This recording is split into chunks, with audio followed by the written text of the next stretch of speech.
And I say right about now, get ready to get down to the fucking sounds of the man they call Kool Herc, and present to you the amazing Billy Bill, as we proceed to do it to you.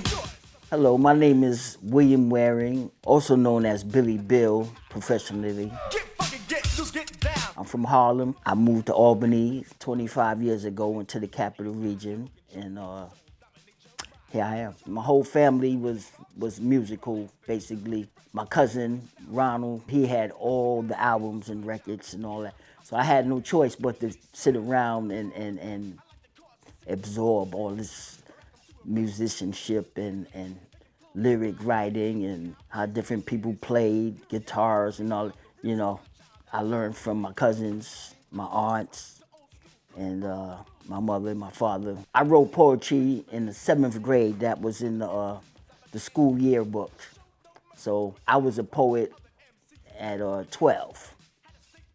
And I used to listen to the music that my parents used to play, and I was fascinated with wordplay. Like that, y'all. I don't stop, y'all.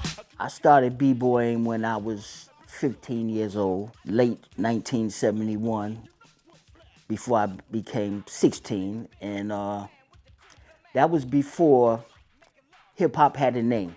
Danny Harris was a guy I grew up with from 5 years old, and he was my best friend through the years, and he's an outstanding musician, and we kind of clicked because I could write the lyrics. You know, we came up with several hits together, and I miss him a lot. We're giving all the MCs a party pack.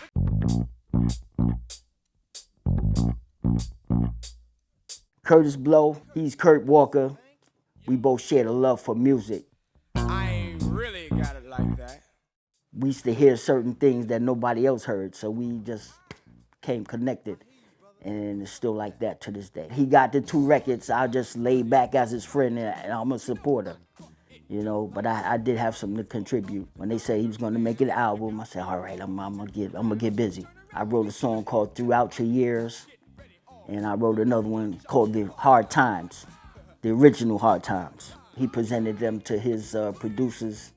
They said, well, we want to meet this guy, and that's how I got into the business. A whole lot of these guys are my friends, and we used to sit in a place called Disco Fever. Just sit there and talk music. That was the home of hip-hop for a minute.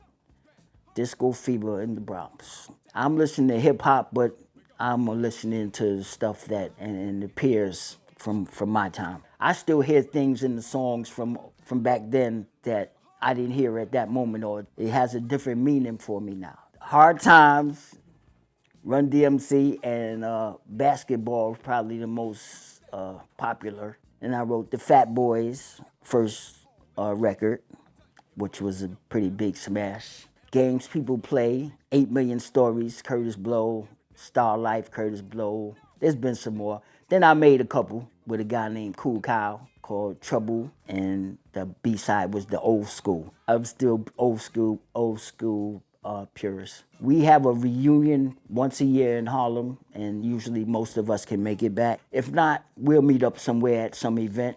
In the summer, a friend of mine, his name is Dancing Doug, he has a travel company. Once during the summer, we'll go to something called Summer Madness that he runs, and we'll meet somewhere in the Caribbean, and we just sit back and relax and, you know, just kick it. I still write. I haven't had nothing out, but it's in the makings. It's in the makings. I tell people don't ever give up. If you have a dream and you think you could do it, you probably can. Stick to it. Don't let nobody tell you you can't do it. And never give up.